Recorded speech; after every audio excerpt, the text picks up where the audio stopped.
mitos de la humanidad.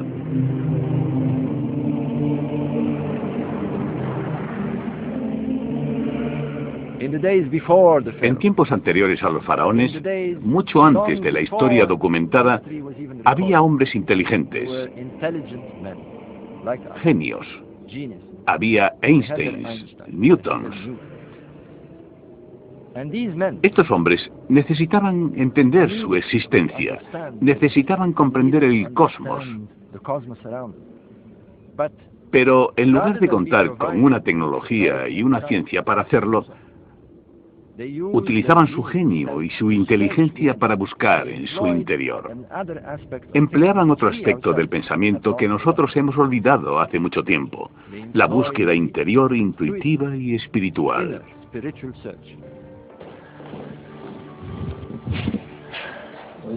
Rey Osiris, que tu alma atraviese la Vía Láctea, el sinuoso río, que la vida del más allá te lleve de la mano hasta donde esté Orión.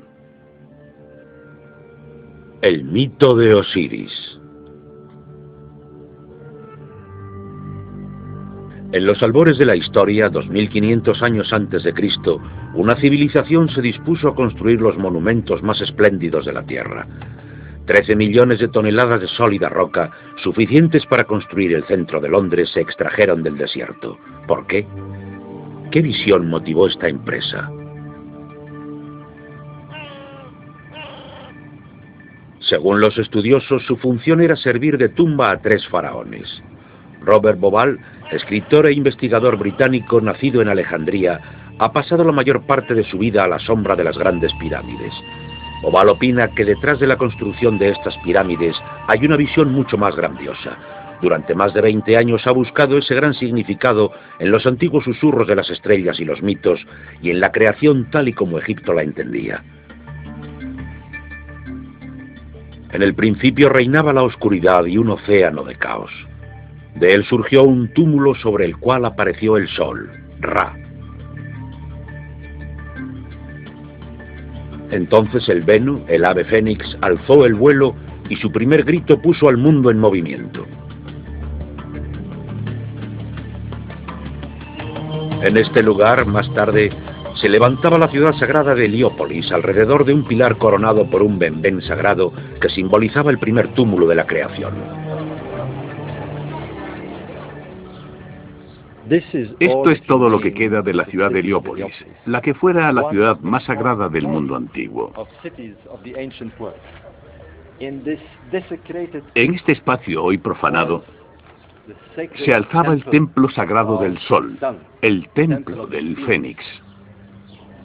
Y aquí venían los sabios griegos, Platón, Pitágoras, Solón, y caían a los pies de los egipcios iniciados. Heliópolis se escribía con este jeroglífico, un pilar con una cruz en lo alto. Los antiguos egipcios la llamaban Iunu, la ciudad del pilar. Y sabemos por inscripciones antiguas que allí se alzaba un antiguo pilar sagrado, mucho antes de la construcción de la pirámide de Gizeh. También sabemos que en lo alto de este pilar probablemente hubiera una reliquia muy sagrada llamada benben. El benben tenía forma de cono o de pirámide. Era el equivalente de la cruz para el antiguo Egipto. Era el símbolo más sagrado de todos. Este símbolo se encuentra ahora en el Museo de El Cairo, una pulida cúspide de una pirámide. Los sumos sacerdotes de Heliópolis eran segundos en importancia después de los faraones. Tenían fama de buenos arquitectos, magos, curanderos y astrónomos. Se conoce el nombre de uno de ellos, Imhotep, más tarde venerado por los griegos como Esculapio, el padre de la medicina. Pero también fue un gran conocedor de las estrellas y el arquitecto que construyó la primera pirámide. ¿Tuvo algún papel el conocimiento de las estrellas en la construcción de las pirámides? Los estudiosos afirman que los antiguos egipcios no tenían un conocimiento muy elevado de astronomía. Pero aquí hay pruebas de su fascinación por el firmamento y el detallado conocimiento que tenían de él. Fíjense en las constelaciones del zodiaco: Leo, Tauro, Piscis, y aquí está la constelación de Orión y la estrella Sirio.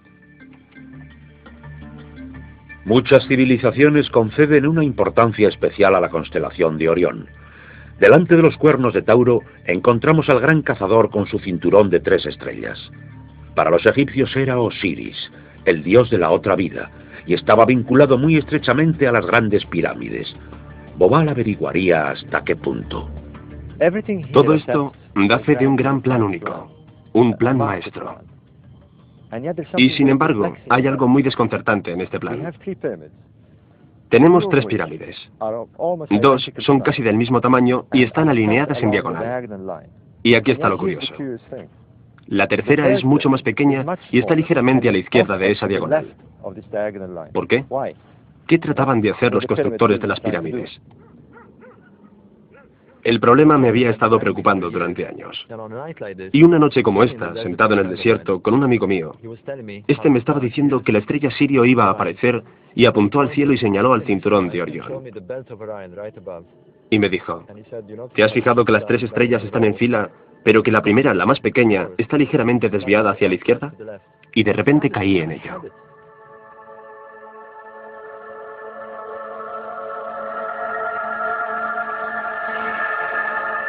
Bobal sabía que otras 2 pirámides de la zona también recibían nombres de estrellas.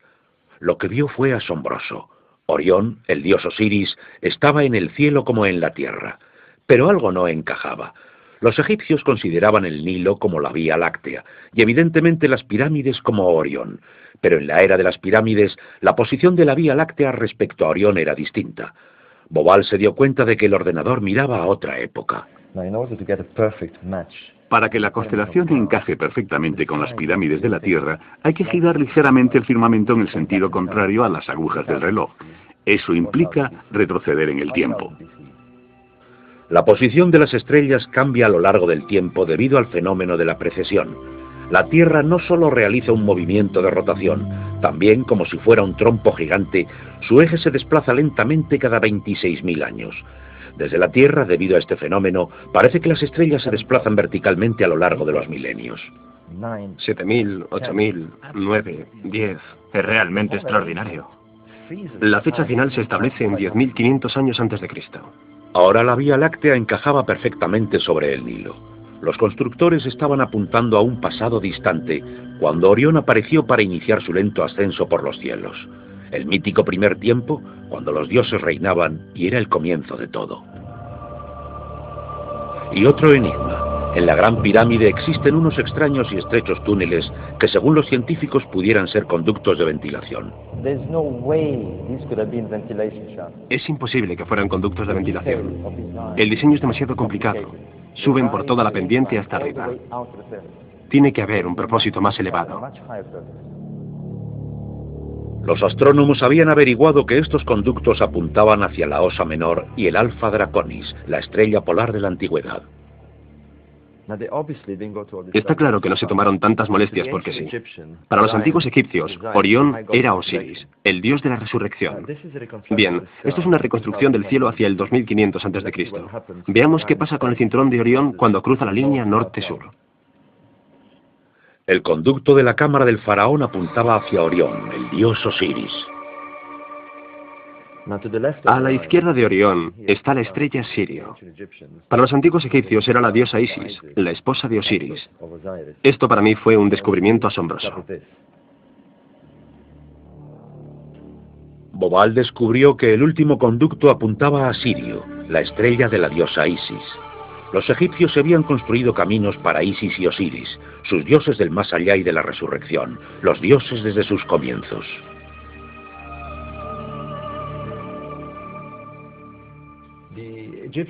Los egipcios creían firmemente en una edad dorada, en la que los dioses habían reinado sobre la tierra. La diosa del cielo parió 4 niños, 4 niños humanos, 2 de los cuales eran Isis y Osiris. Ellos establecieron el reino del primer tiempo, al que llamaron Zep-Tepi. Esta era una época dorada. Los dioses reinaban en la tierra y aportaban conocimiento y civilización. El equilibrio entre el cosmos y la Tierra era perfecto, y la felicidad reinaba en el mundo.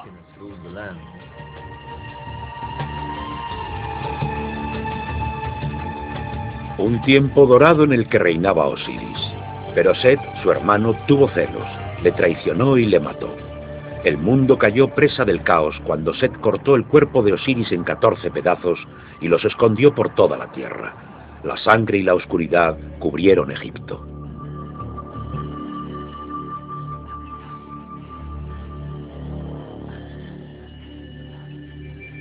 Pero Isis, la fiel consorte de Osiris, buscó por cada rincón de la tierra y reunió los trozos de su amado esposo y los envolvió en unos trapos de lino. Sin embargo, no pudo encontrar el falo. Por lo tanto, fabricó uno de oro, y con él se fecundó, dando a luz un hijo llamado Horus, el niño Dios. Horus se convirtió en el primer hombre Dios, en el primer faraón que gobernó en Egipto. Y todos los faraones que le siguieron creían ser reencarnaciones de Horus.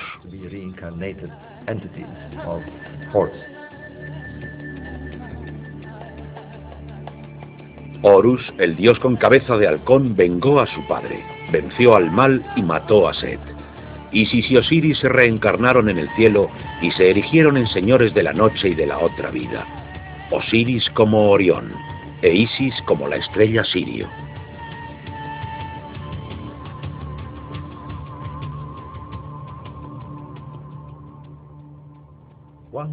No se puede exagerar la importancia de la estrella Sirio. Sirio era Isis, la fuerza que da la vida a Egipto. La estrella sigue un ciclo muy concreto. No solo es la estrella más brillante de todo el hemisferio norte, sino de todo el firmamento. Pero los egipcios no la veneraban porque fuera hermosa y brillante, sino porque desaparecía. Orión y Sirio desaparecían durante un periodo de 70 días. Y esto es interesante porque también es el tiempo que dura el embalsamiento. Se tardaba 70 días en realizar el ritual, y por tanto está claro que lo asociaban a la desaparición de la estrella durante 70 días. Durante 70 días esperaban, guardando luto, expectantes y temerosos de que la estrella no volviera a aparecer y Egipto no volviera a renacer. Pero entonces, en un día mágico del solsticio de verano, 70 días después, la estrella aparecía de pronto en el horizonte de oriente esta vez, al amanecer, justo unos minutos antes de que saliera el sol. Y en este destello, esta chispa de vida, esta reaparición de la estrella, era el momento más importante del culto egipcio. En ese mismo momento el río Nilo había crecido con las lluvias del monzón de un sur distante y desconocido. Sus inundaciones revivían a una tierra sedienta. Para Egipto, esto era el renacer anual, tan crucial que señalaba el comienzo del año nuevo. La milagrosa conjunción de la salida del sol en el solsticio de verano, la reaparición de Sirio al alba después de su larga ausencia y las inundaciones del Nilo era para los egipcios la gran visión de la resurrección. Se imaginaban al dios Osiris mirando desde el cielo a su obra, Egipto, mirando la aparición de la estrella. Esa creación que ve no es solo la aparición de la estrella, sino el renacimiento de Egipto. Y este destello de vida, los egipcios lo transferían al alumbramiento de Horus, el niño divino que representa a Egipto.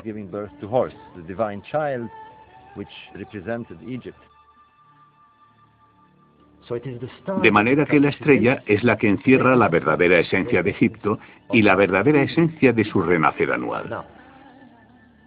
Ahora bien, lo que tenemos aquí es una asociación de una madre divina que da a luz a un niño divino a la aparición de una estrella en Oriente. Es muy interesante que este tipo de concepto aparezca 3000 años después en forma de un culto completamente nuevo. ¿Pero es realmente nuevo? Los descubrimientos de Bobal han arrojado luz nueva sobre los mágicos ritos funerarios realizados para los faraones.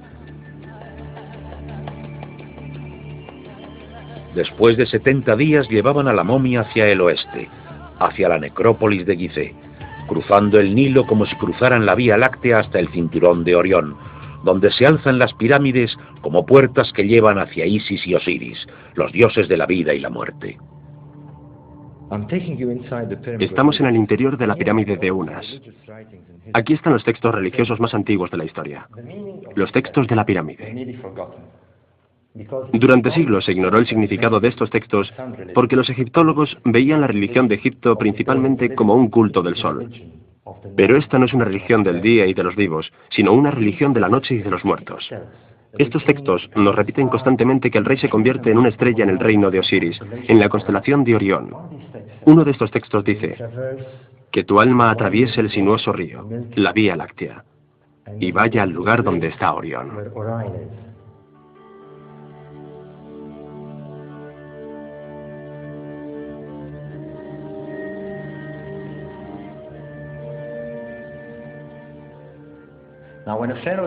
Cuando un faraón moría, su cuerpo se momificaba y preparaba como Osiris. Con esto su alma estaba lista para ascender al cielo. Pero antes de que esto pudiera suceder, el difunto rey tenía que asegurarse de que su poder divino pasara a su hijo, Horus el viviente. Esto sucedía durante una ceremonia muy dramática llamada la apertura de la boca, durante la cual se abría la boca de la momia con unos utensilios ceremoniales y se la hacía revivir.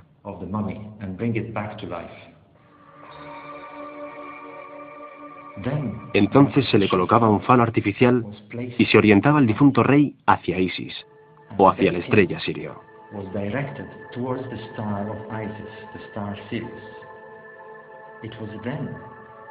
Era entonces cuando se producía la fecundación del vientre de la diosa.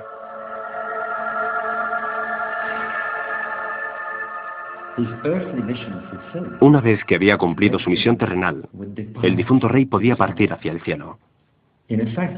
Lo que tenemos aquí es una recreación del mito de la resurrección de Osiris explicado en términos estelares.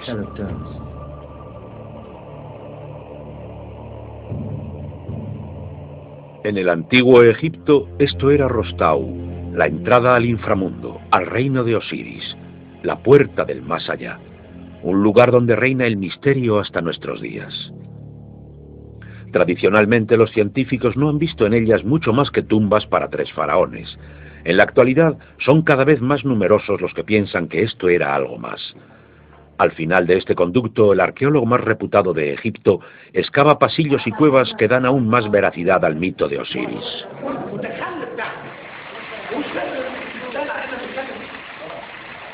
Esto se convirtió en un lugar sagrado para los egipcios.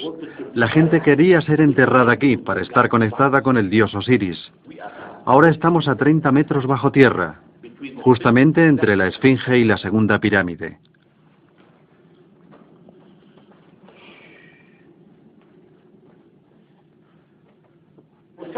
Hemos encontrado restos de 4 pilares como este de aquí. En medio hay agua y debajo del agua hay un sarcófago. El sarcófago tenía esta tapa. Cuando miré al interior del sarcófago no encontré nada. ¿Pero por qué? Porque no está enterrado aquí. Es simbólico. Está su espíritu. Su espíritu está aquí. Todo el mundo sabría que era una tumba de Osiris. Y esto es en realidad un enterramiento simbólico, un cenotafio para Osiris, y es muy especial. Y más tarde se convirtió en costumbre que mucha gente llevara consigo una estatuilla de madera con un falo erecto. Y la erección significa resurrección, porque Osiris es el dios de la resurrección. Fue asesinado por el diablo Set, pero Isis lloró y sus lágrimas formaron el Nilo. Ella le devolvió la erección que había desaparecido y tuvo un hijo con él, Horus, el victorioso, el conquistador del diablo. Este mito construyó la civilización egipcia. Sin Isis no hay río Nilo. El río Nilo fertilizaba la tierra. Sin el río Nilo no existe Egipto. Y también la historia nos cuenta que siempre hay que vencer al diablo.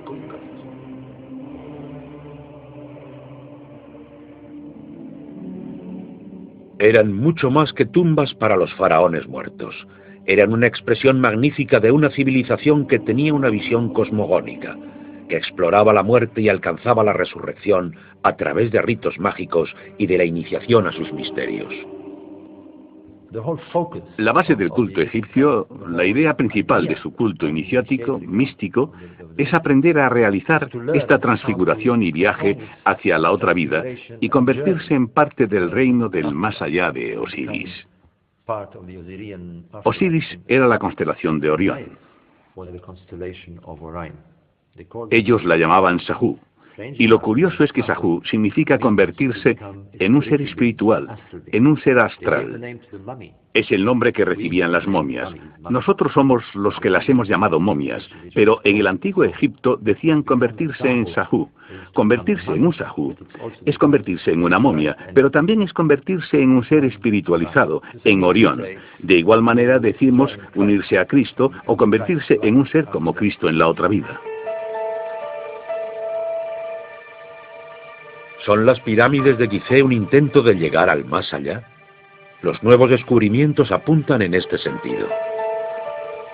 En realidad era un modelo en tierra de la región del cielo por donde se esperaba que viajara el alma.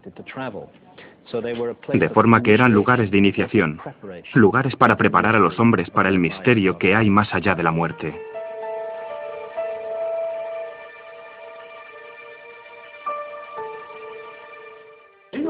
Los egipcios pensaban mucho en ese misterio y en la iniciación. En la meseta de Gizeh hay muchos túneles. Debajo de las pirámides hay túneles. La meseta de Gizeh era conocida como Neb Rastu. Rastu significa cementerio, pero literalmente significa los túneles subterráneos. De manera que, en el nuevo reino, este era el lugar de Osiris. Gizeh es el lugar del dios Osiris, que es el señor de los túneles subterráneos.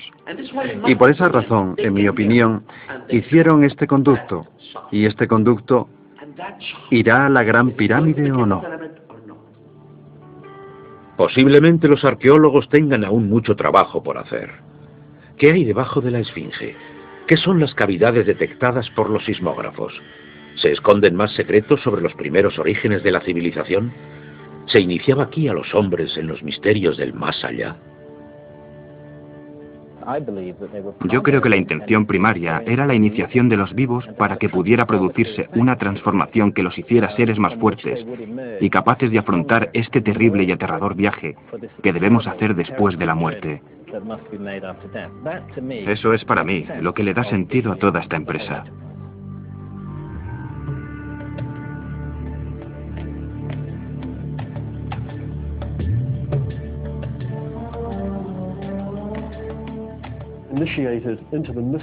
Una vez iniciados en los misterios del silencio y la quietud, lo único prohibido era hablar de ello.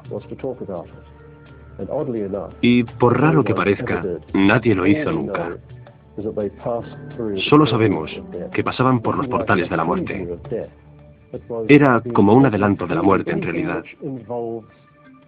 Atravesar todos los estados emocionales: miedo, pánico, amor.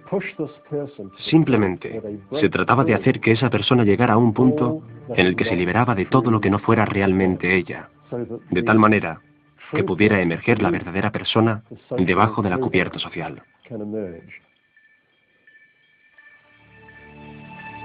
Un lugar donde los hombres se hallaban ante el Dios.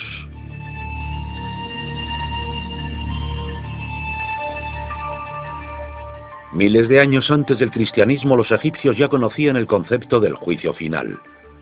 Los pecados del hombre se miden contra lo que realmente es, la pluma de la verdad, su esencia, la ligereza que queda cuando el hombre se ha despojado de todo lo demás. Esta era una civilización que buscaba la verdad interior.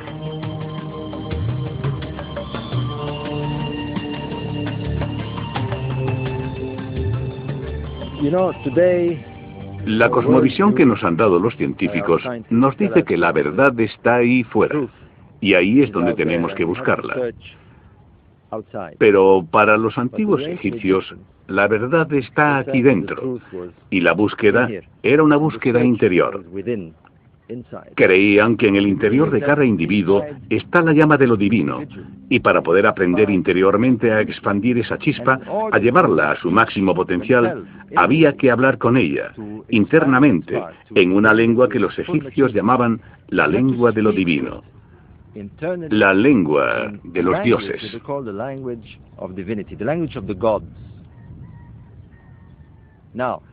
Ahora bien, ¿cómo percibían esta lengua? Bueno, siendo parte del cosmos, debían comunicarse con él. Se comunicaban por los sentidos, recibiendo los mensajes del viento, las estrellas, la luna, la fertilidad de la tierra, el nacimiento de sus hijos. Este es el lenguaje de la naturaleza, del cosmos. Pero empezaron a entender que podían convertir o codificar este lenguaje en un lenguaje sagrado de símbolos.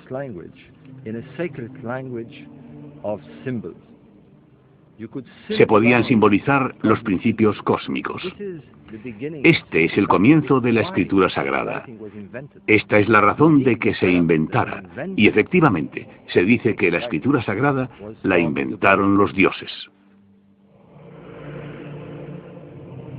Tot, el dios con cabeza de ibis, el dios del conocimiento, el mensajero divino que enseñaba los símbolos mágicos de la escritura. Fue Tot quien inició a Isis en la magia de la reencarnación. El francés Champollion descifró los jeroglíficos de la piedra Rosetta, pero ¿hizo justicia a la magia de Tot? ¿O con nuestro alfabeto de tan solo 26 letras no hicimos más que rascar la superficie? Los egipcios tenían un sistema mejor. Para empezar, tenían 780 letras en su escritura. Y las estudiaban todas. Y cada signo, cada símbolo estaba cargado de significado.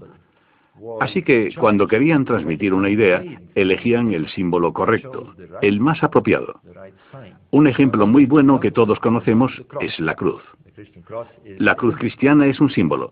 Si no es consciente de lo que representa, entonces solo ves una cruz. Pero por supuesto, para un sacerdote católico que está iniciado en el culto del cristianismo, la cruz significa todo lo del cristianismo. Así que, más que palabrería y superstición, los jeroglíficos son la ventana tras la cual encontramos todo un culto iniciático poderosísimo. De la misma manera que este símbolo, con el cual un católico iniciado estará muy familiarizado, no le dirá nada a un antiguo egipcio. El misterio de la Eucaristía. Bobal cree que los egipcios hablaban en símbolos y que su magia sigue teniendo un gran atractivo para nosotros, aunque no podamos comprenderla. En los siglos que siguieron a la era de las pirámides, 2500 años antes de Cristo, los conceptos religiosos empezaron a nublarse con la aparición de diferentes dioses en diferentes épocas. Pero el mito de Osiris soportó el paso del tiempo, aunque su nombre acabara cambiando el de Serapis.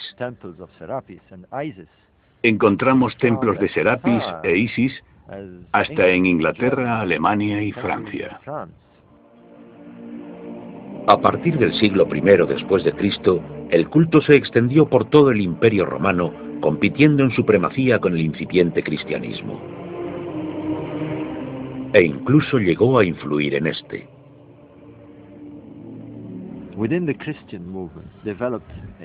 Dentro del movimiento cristiano, evolucionó una facción que había absorbido la idea de que para lograr el estado divino, el hombre tenía que llegar al conocimiento por medio de una búsqueda interior. Esto claramente procede del culto iniciático de los egipcios. Alejandría, en Egipto, fue el lugar de iniciación para los adeptos a un culto antiguo y al de uno nuevo. Aquí los cristianos primitivos venían a iniciarse en la gnosis, el conocimiento del corazón. Buscaban a Dios en el interior, la verdad interior. Para ellos Jesús era un guía que les conduciría a la llama divina que había dentro de cada uno. Para eso no necesitaban iglesias ni jerarquías. Esto, en cierto sentido, representa el inframundo, las regiones tenebrosas donde los iniciados se ponían en contacto con las divinidades. Se trata de pasar de la luz a la oscuridad, y encontrar un camino hacia el reino del más allá. En la muerte encontraban los portales de la inmortalidad, los que conducen a la otra vida. Y por lo tanto, los iniciados venían aquí a oscuras, tal vez sin siquiera llevarse una antorcha, y una vez aquí se imbuían de la atmósfera del lugar y alcanzaban un estado especial que les permitía la conexión.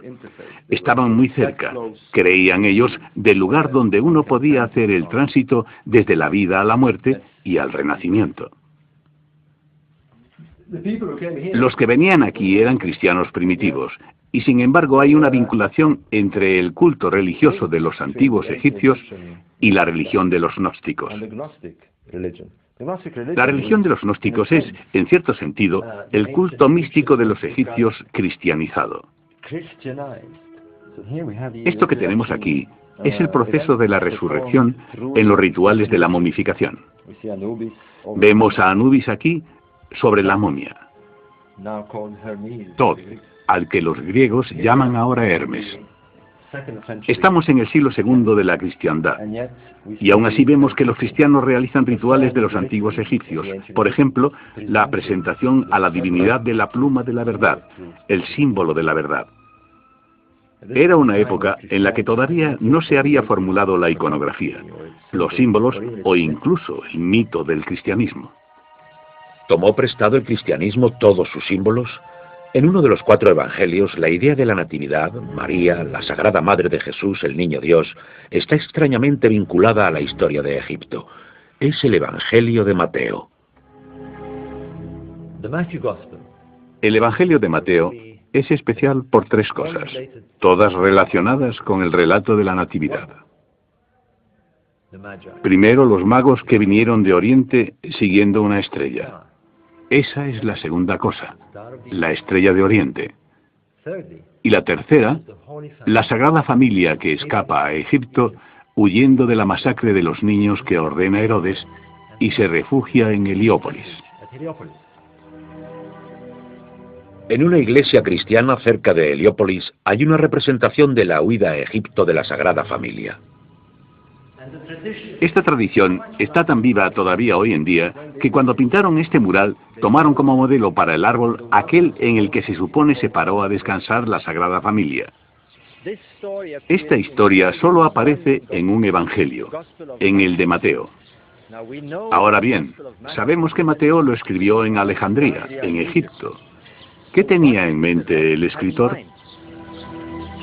Bobal cree que Mateo elaboró el icono de la Madre Sagrada y el Niño Divino para que los egipcios pudieran identificarse, ya que les resultaría muy familiar. El icono más poderoso del culto religioso de los antiguos egipcios es sin duda la diosa Isis con el Niño Divino en su regazo. Lo que trataban de hacer los cristianos era vender una nueva religión, un nuevo culto a unas gentes que habían creído durante 3 milenios que el Niño Divino era el Hijo Divino de Isis. En cierto sentido, lo que hicieron fue apropiarse del mito estelar de Isis y Horus y de la estrella Sirio e injertarla en la mitología cristiana.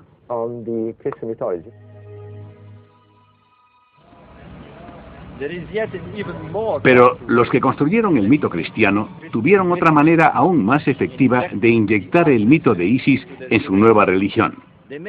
Utilizaron una estrella, la estrella de Oriente, la estrella de Belén. ¿Pudo ser esta estrella la antigua estrella del nacimiento divino?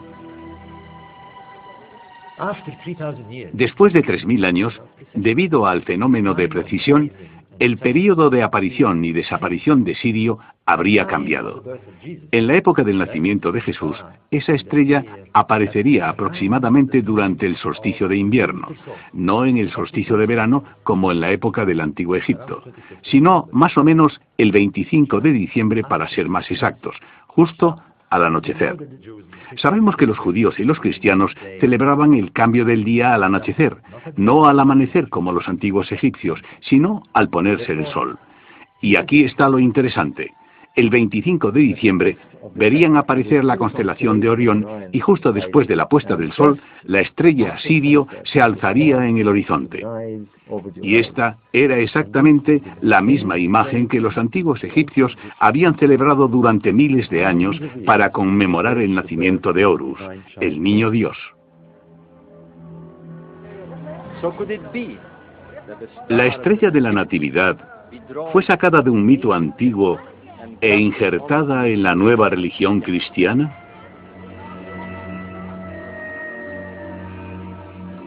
¿Es posible también que el origen de los magos de Oriente se encuentre en un mito de los antiguos egipcios? La aparición de la constelación de Orión, con las 3 brillantes estrellas de su cinturón, se interpretaría como un heraldo del nacimiento de Sirio.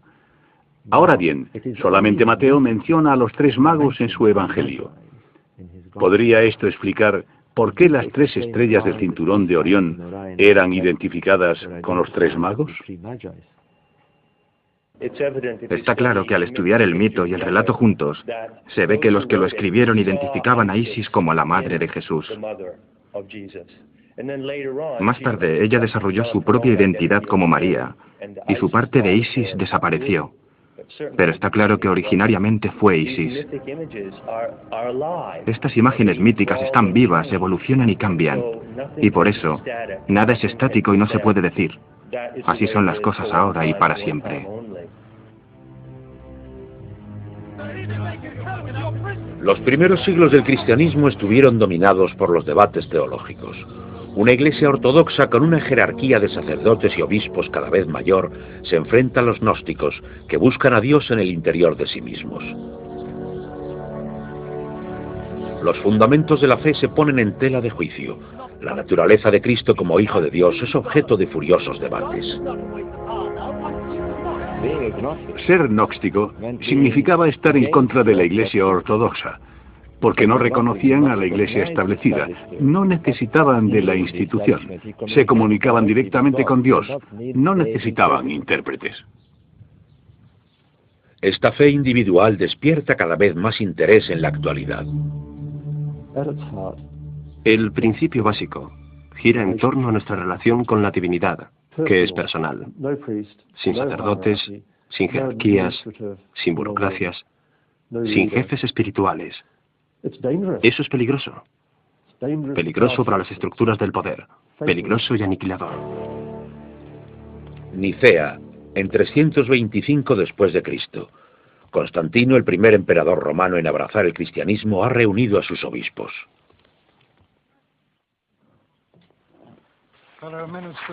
Como jefe de Estado, se decanta por la ortodoxia y el apoyo de su poderosa jerarquía. Se prohíben otras opiniones. Se queman los evangelios gnósticos. Miles de cristianos mueren a manos de otros cristianos. Se extermina a los gnósticos y a todo lo que sea pagano. El Serapium, el templo de Osiris en Alejandría y su gran biblioteca arden en llamas.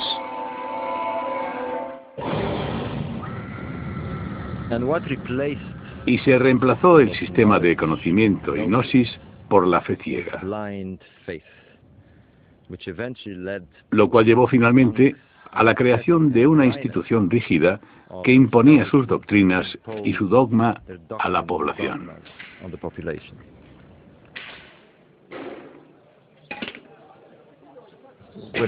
Estamos en la encrucijada de culturas más increíble del mundo. Esto es Philae, y aquí se alza el último reducto de la cultura y de la religión egipcia, el gran templo de Isis. Las turbas cristianas acabaron llegando también aquí con sus martillos y sus cinceles. Se arrojaron sobre lo que para ellos eran imágenes paganas y empezaron a destrozarlas. Los sacerdotes le rogaban: deteneos, esto es el templo más sagrado de Egipto, es el templo de la diosa madre, tiene miles de años. Vuestra diosa madre, Vosotros tenéis una diosa madre, tenéis la vuestra propia. Y le rogaron a los monjes que cogieran su templo y lo usaran como santuario cristiano. Y aquí lo tenemos. En un intento desesperado por salvar el culto de Isis, los sacerdotes egipcios se echaron a un lado y dejaron que la nueva religión absorbiera su iconografía y simbolismo. Al final de la Edad Antigua, los últimos supervivientes pusieron por escrito las escrituras gnósticas y las antiguas filosofías y las escondieron de sus perseguidores.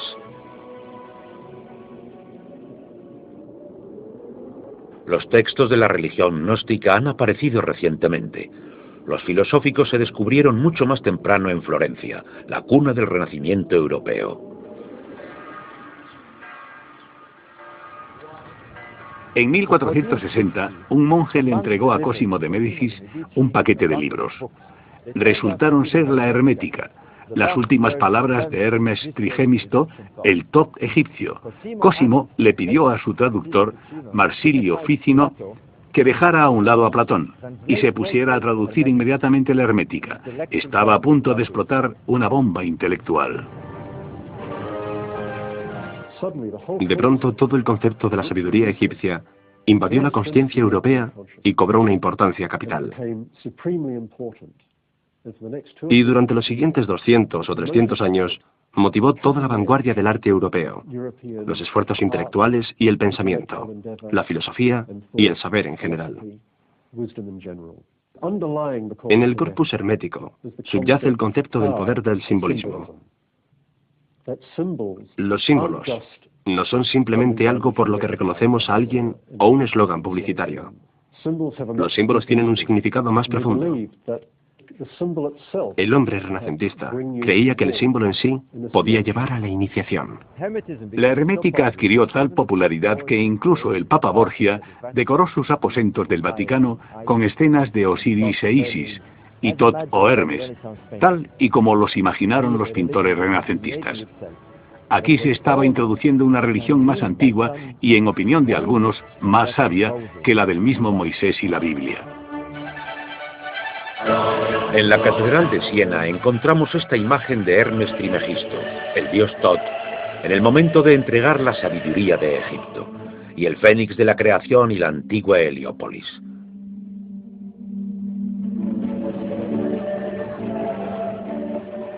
Los papas salpicaron Roma con símbolos de la antigüedad y obeliscos procedentes de Egipto.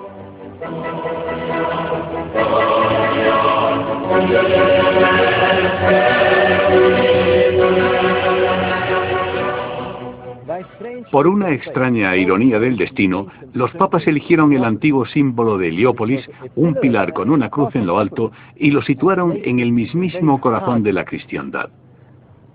Y qué ironía que todo el que viene aquí también viene a admirar este símbolo del pagano Egipto.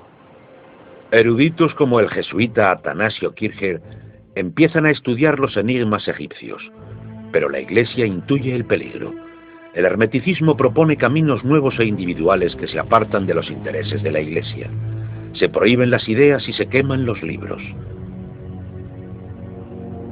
En 1600 se silencia duramente al hermeticismo cuando su principal seguidor, Giordano Bruno, es llevado ante las cortes eclesiásticas y, a pesar de la tortura, se niega a renunciar a sus ideas.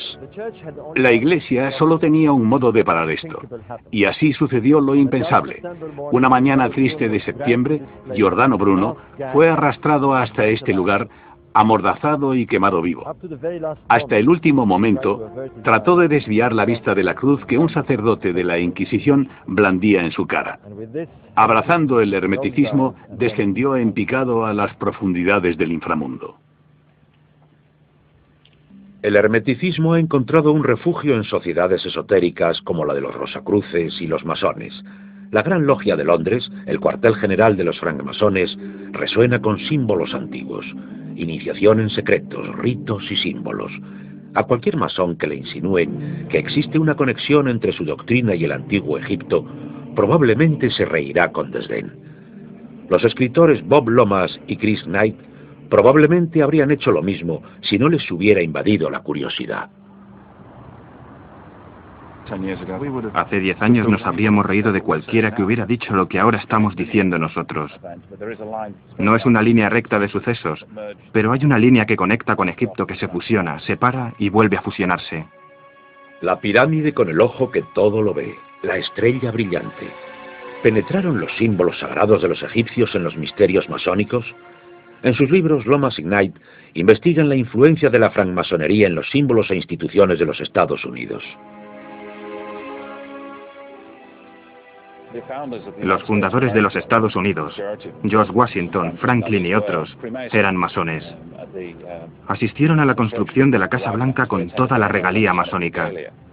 Y la Constitución de los Estados Unidos es una extensión de los principios de la francmasonería, la democracia, la defensa y fomento de la ciencia. Es un experimento masónico que a su vez lo es de un experimento del antiguo Egipto, el principio de hacer el bien por el bien mismo y fuera de la religión. Y eso es lo que la francmasonería actual es hoy. Delante del templo masónico de George Washington se alza otro símbolo familiar. Aquí, George Washington y otros padres fundadores reciben el honor de llevar el delantal de los masones.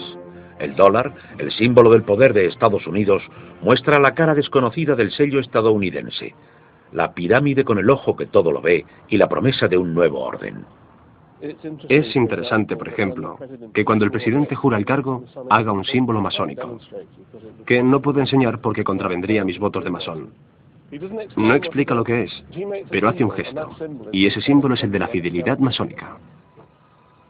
Este hombre no hacía este gesto para calentarse los dedos. Napoleón apareció en la escena del mundo como el conquistador de Egipto. Cuando Napoleón llegó a las puertas de Egipto, no lo hizo como cristiano. Él y su ejército estaban influidos por un culto revolucionario derivado de los ideales masónicos. Los generales de Napoleón eran casi todos francmasones, y el mismo estadista fue iniciado durante una noche que pasó solo en la Gran Pirámide.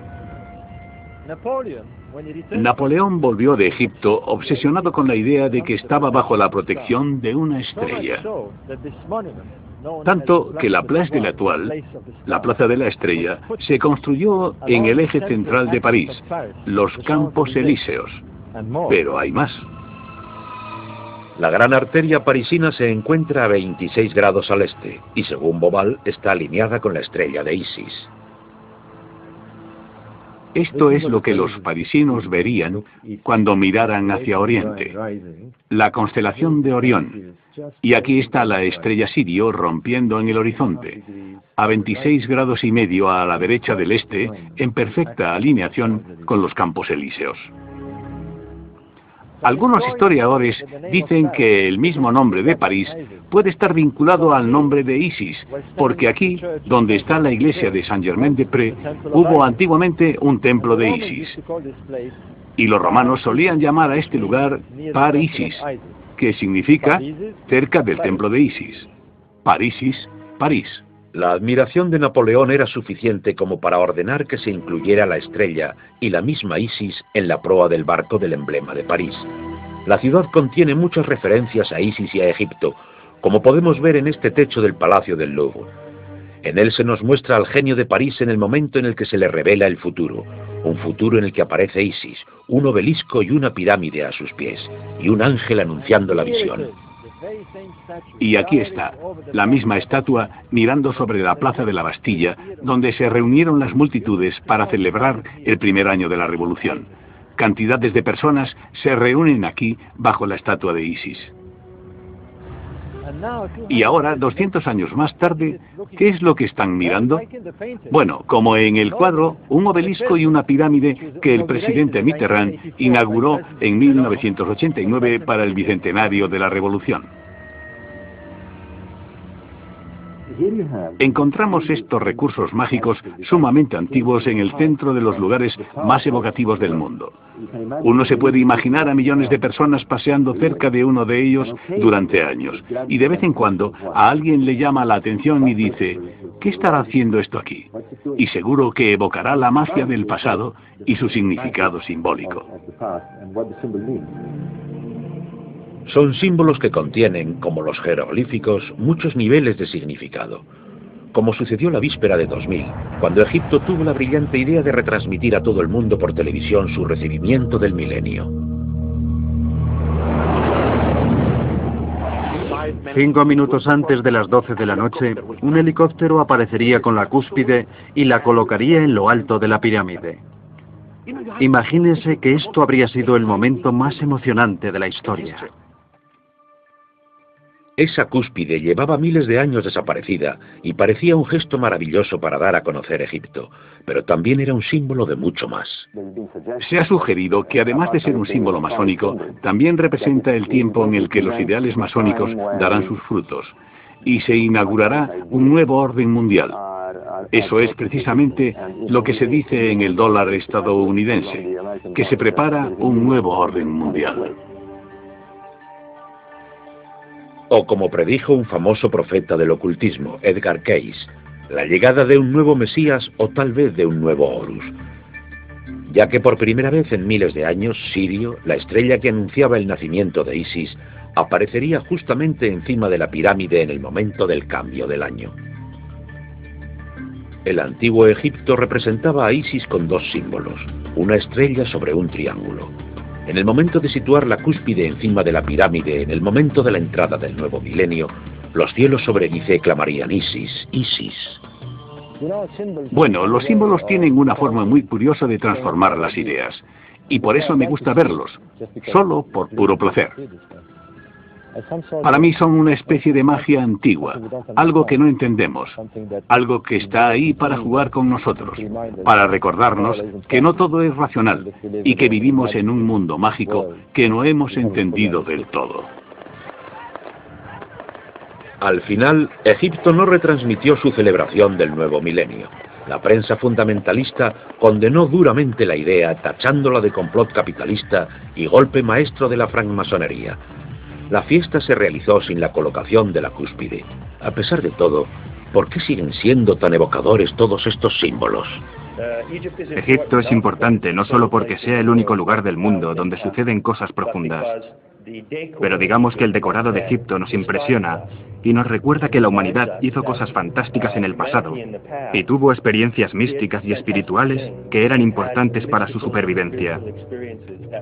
Y queremos volver a conectar con esas experiencias, y me parece que ese hambre existe hoy por todas partes.